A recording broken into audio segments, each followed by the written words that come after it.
inje bakka mana yugan ya sai gam alan banana manjira amma yuwan Assalamu alaikum warahmatullahi wabarakatuh. Warroota amantii biraatiif ashamaa harka fuunee jira jirtu bakka jirteetti nageenya rabbii sinfaanaa jiraatu annagaa kooti gadata rabbii baga jiraattanii addunyaa kana irratti jechuudha namni namaaf jedhee aarsaa kaffalu inuma jira dhugaa rabbii darbee inuma jira jechuudha. Maaliif jettee onaan jettanii sayyuun koo sababii kootti maanni miloo laaptooppiin kaadheeni video waraabaa jira. Laaptooppii barbaadde moo keessa? Booddee keessaa dhiis bakka gidduutti kaameraa magarrajaa qaqqabee na laalee nama aarsaa kaffalu dhugaa dubbachuuf sayyuu koon argee akka obboleettii kiyyaatti bakka akka waan haati kiyya deesseetti ilaalaa hedduu na jaalatte hedduu na kabajji sababii kootti abbaan manaan koo yookaan immoo obboleessisee manarraa argee jechuudha manarraa baasee bakkee jirti jechuudha sagalee ishee xiqqoo waraabee jira mee sagalee si dhaggeeffannee walitti adeebinu. Ni broome akkamisin godhe gaa maalirra jirtu amma ergideen gaddaati isinitti dubbateera. maal ta'e beektaagaa innoo silkii seenaa kennaa yoo hin jedhee bakka mana yugan ya sai gam alan banana manjira amma yuwan sidibu keessaa silkii seenaa kennaa jedhee maraateera laabittuu kanammoo. Dhugumaayi.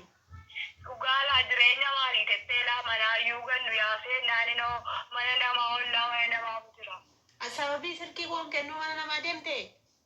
Silkii keen kennu jedhee yutuun si gaafatanii immoo yoon kenne immoo ati immoo na lolta jedheetan silkii kee yoon itti kenne situ na lola jedheetan immoo silkii kee itti kennu jedhee amma silkii kee dhawwattee mana namaa jira amma ammaatti. Wayyoo anaa nyaatura baay'ee rakkattanii jirtu kan maal jedhu gammaatiin immoo qoyi waan sadii sin jeenini itti na araarsaa jedhamti deengadda. Bakka utumaatiinis utuu araaramanii baay'ee utuu sin araaramtanii baay'ee barbaadu kanaafiyyuu anis utuu sin araaramtanii baay'een barbaadama haala araaramaame kana booddee bakka. Inni rakkoon qabuuti inni araaraayyuu silkii kootiin kennate ishee akkam immoo booda keenya nanne ka maatii koo bukkee waa'ee isaanii immoo dubbataan hin yaafata. Lakin nanne garuu hin yaafata garuu achi waan dhaqeen qabu garuu hin yaafachaa ma jira ammayyuu immoo. Ani immoo mammaa isaa bira dhaqinaa jedheen shakkaa hiram rabbuun sirraa qabu malee. Ani yoo sodaachaa jira haala namarra jiruuni waan manni dhaqu natti fakkaachaa jira akka haasaarutti. Bakka rabbuun talaafisu malee waan tokko waan hin jedhuun qabu ati immoo bakka of eeggannoo godhii hin deema ati warruma ollaa bira jirtamti ree. Amma warra ollaa bira jira haalli isaa baay'ee na sodaachiseera. Waan dhiyootti deemu immoo fakkaatu immoo waanuma taa'u fakkaata. Anoona shakka waama deemu natti fakkaata haala ammarra jiruun yoo xiqqoo yaada jijjiirrate hin beeku malee haala ammarra jiru waama deemu natti fakkaata. Bakka mee hundaaf iyyuu silkii kootti hin kenninaati nan iyyaafadha ammas immoo waa inni irra ga'u. Isha ta'u bakkaash. Akkuma isinii sagalee ishee dhageessan jechuudha. Amma yoo wanaallee jechuudha sababii kootiin bakkee jirte jechuudha mana ollaa deemetanii mana ollaan jira. Silkii kee kenni jennaani amman silkii kee osoon si gaafatiin hin kennu jedheetanii mana ollaatti baqadhee jira jettee silkii koo maaf barbaadare. Sila walitti himni ani duraanii bilookii godhee ergin biyya keessa galee immoo silkii haaraa baafadhee ijoolleen beektan hin jirtu. Waasaappiin koo isuma duriiti. Iimoon koollee isuma duriiti. Namni gaafa amma ijoolleen tokko gaafa biyya galtu iimoo sin jijjiirratu. Waasaappii sin jijjiirratu. Ani garuu hin jijjiiranne isuma duraarra jira jechuudha. Iimoon koosii waasaappiin koosii isuma duraarra jira garuu isa bilookii godhe. Isa bilookii godheen jira isi hortiin barreeffama natti barreessus nan beeka. Silkii qayyarate jechuudha.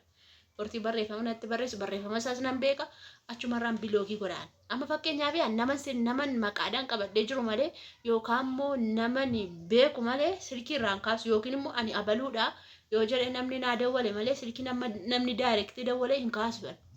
Nan sodaadha waan ta'eef yoo deddeebi'anii dawwalanii isa ta'innaa waan jedhu shakkiidhaan hin kaasu nan sodaadha jechuudha.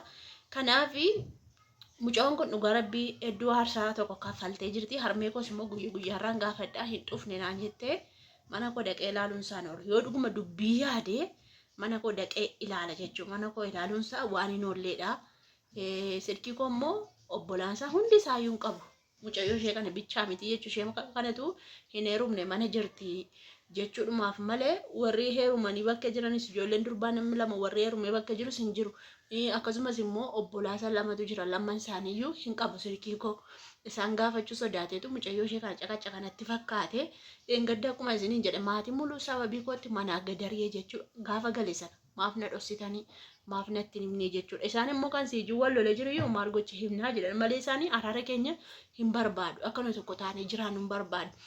Innis amantiisaa qabatee haa jiraatu atis immoo amantii kee qabadhu jiraadhu naan jedhaniiru kanaan duraa jechuudha. Dhugaa rabbii hedduu gargaaraa ture yeroo biyya alaa jiru hedduun gargaara dhugaa rabbii mucaa'oo kana isa haasofsiisuu dandeessu. Akkasumas immoo isaan galees waan harmee kootii godhe harmee isaatis godhee hin jira. Akkuma duraanitti ilaale jechuudhaaf jenna mucaa isaanii harka jira waan ta'eef kanaaf hin godhaa jechuudha. Biyya alaa jiru si waan harmee kootii waa ergee isaanis waan ergaa jechuu gaggaafadhe jechuudha. Dhugaa rabbii adda baasee ilaaleen beeku inni garuu sababuma kanarratti wal lolle malee sababni dubbii cimaa ta'e akka nuyi addaan baanu yookaan immoo akka gargar deemnu kan godhe amantii ofii immoo wanti caalan jiru. Hundumtiyyuu amantii isaa kabajataa jechuudha. Hundumtiyyuu gara amantiin isaa deemuu qabaa jechuudha. Sababii kanaatiin malee rakkoo biraa tokko iyyuu hin qabnu. Ani dubartii ishee nama caqachattu miti nama sin caqachapan dhugaa rabbi. Kana bakka kun immoo waan nafseeti dirqama caqachakuun qabaa. Dirqama loluun qabaa malee tokko taanee jiraanna. Haa ta'u tokko taanee jiraanna. Atis amantii kee kabajan amantii koon kabajaa itti sookee rakkoo iyyuu hin qabu. Amantiin bakka mirga waan ta'eef jechuudha. Rakkoon qabu ture. Kana malee rakkoon kee rakkoo biraan qabu mucaan kun lama sababii kootu rakkoo keessa galtee jirti dhugaa rabbi. Sababii kanaatti rakkoo keessa galtee jirti. Hundaafiyyuu rabbiin ishee haa eegu. Hinniisu maaliif situn harkaa baasaa jira waan jedhuufi hinniisu ana garuu ammas yoo naada walis bilookii gochuun kon oolu yoo nattaasee san bilookiin man godha. Ani numa isa dhabamsiisaa jechuudha. Maaliif yeroon qabuuf waan ta'eef yeroon isaa yeroo koo gubee itti deddeebisee isatti haasa'u hin qabu. Ani durumayyuu lolu takka guyyaa tokko afaanii baasee lolee hin beeku jechuudha. Waan hin jedhee loluu hin qabu. Waan jedhnaa fudhachuu didee bakka maaltu jijjigitti na geesse. Dhugaa rabbii kunoo mucaa koo wajjin mucaan koo immoo xiqqoo na jeeqa malee sababii barumsa dhiisee dhufeefi na jeeqe malee jechuudha. Fataadhaan mana koo keessa kunoo ruusii koo hin barbaade affeellachaa hin barbaade biddeen koo nyaachaa fataadhee jiraachuutti jira jechuudha. Ciqici tokko malee dubbii tokko malee jechuudha. Mana koo keessa mucaa kootii wajjin jiraadhaa jechuudha. Yoo barbaade moobaayilii isaa ilaalaa yoo barbaade rafaa yoo barbaade hin ka'aa jechuudha.